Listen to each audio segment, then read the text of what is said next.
Olá, pessoal! A aula de hoje a gente vai tratar sobre conto popular. Deixa eu apresentar uns slides aqui para vocês irem acompanhando junto comigo, beleza?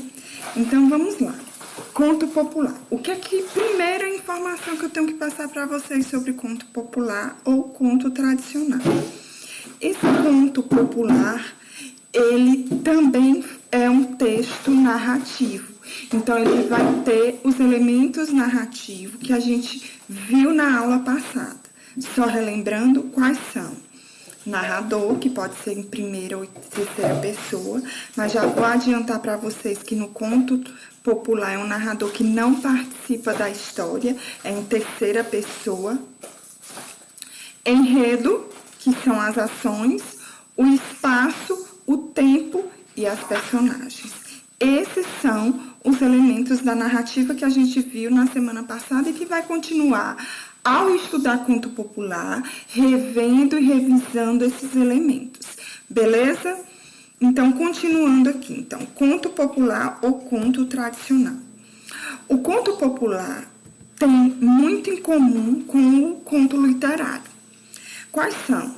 São textos breves, ou seja, não vai ter um livro todo sobre conto, porque o conto ele tem um limite, no máximo aí 10 páginas, certo? Mas geralmente 3, 4, 5 páginas é o tamanho de um conto. São narrativas breves, então não tem muita delonga, a história não se alonga.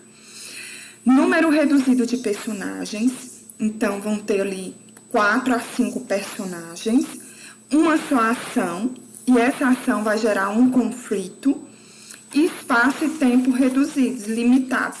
Por exemplo, numa novela, tem vários núcleos. Num conto, seria só um núcleo daquela novela. Deu para perceber isso?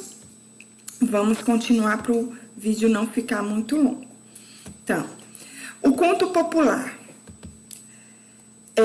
Deixa eu perguntar para vocês já escutaram histórias dos avós, dos pais de vocês, de como acontecia isso? Então, o conto popular, hoje a gente encontra textos em livros, porque foram colocados, né? Foram elencados e passados para livros.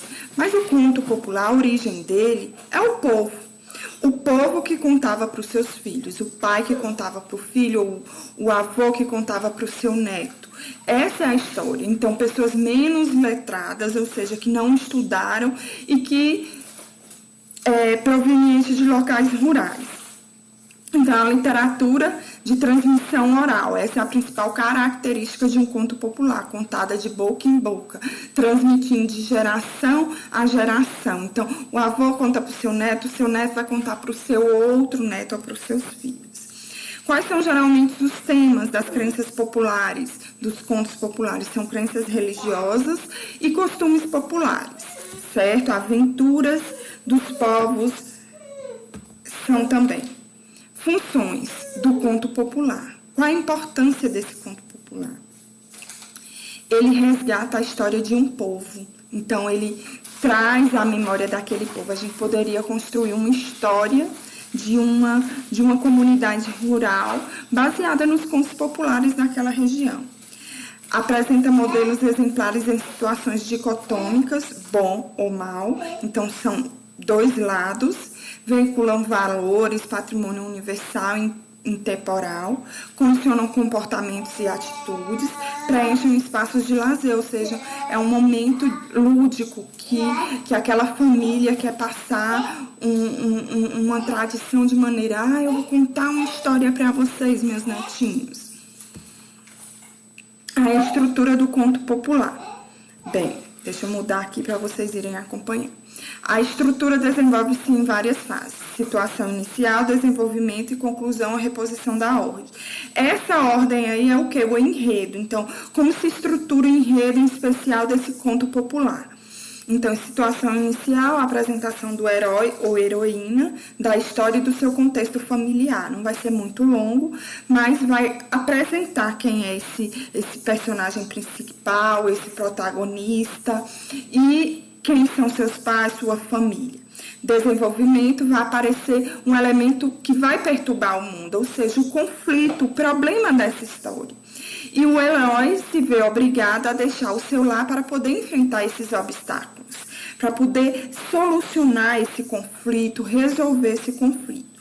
A conclusão é o desfecho da história, quando o herói consegue, e geralmente é conquistar a felicidade, né, resolver o problema, sendo recompensado com sua felicidade e sendo reconhecido também pela sua comunidade. Ele vai ser aclamado herói, o salvador, isso tudo. Vamos continuar aqui. Então, como seria a ordem? Existe uma ordem existente, equilíbrio, tudo perfeito, sem problema. Ordem perturbada, acontece o conflito, o problema. O herói vem, sai de casa para poder enfrentar essa situação e resolver. E aí depois ele consegue solucionar esse conflito e a ordem novamente é estabelecida. Então, apresenta essa estrutura básica.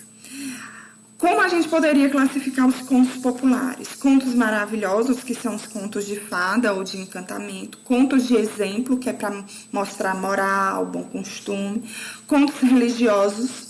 Contos de animais ou fabulários, mas tem um ensinamento dentro deles, tem uma moral. Contos etiológicos, que vão contar a história de um povo, a origem de um povo. E contos históricos.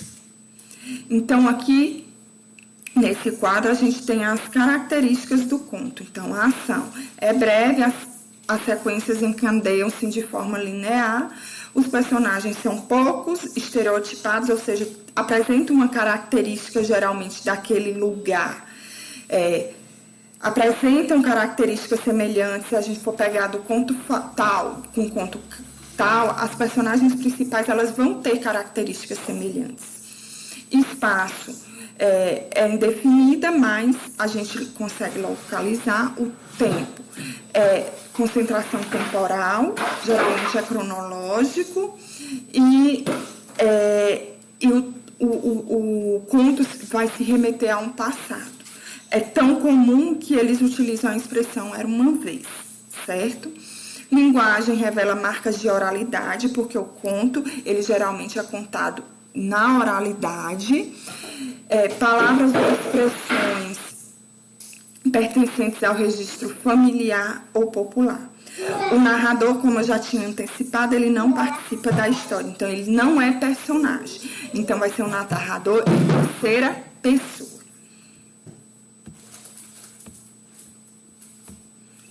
Os personagens, a vítima, o herói é quem sofre a conquista e conquista sua felicidade, é um sujeito que vai restabelecer a ordem na história.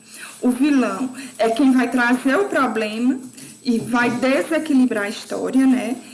Vai perturbar a história, vai trazer a perturbação ao herói. Os adjuvantes, ou seja, os coadjuvantes, são quem ajuda o nosso herói a conquistar, são os personagens secundários. E os oponentes, quem se opõe ao nosso herói, são os personagens secundários ou fazem oposição ao herói. E pronto, hoje de conto estamos vistos. Foi uma aula pequenininha, mas para vocês poderem entenderem a história que vocês vão ler, os dois papudos. Eu pedi para vocês lerem, agora eu sugiro vocês relerem para poder olhar o conto com essas características que foram apresentadas. Beijinhos.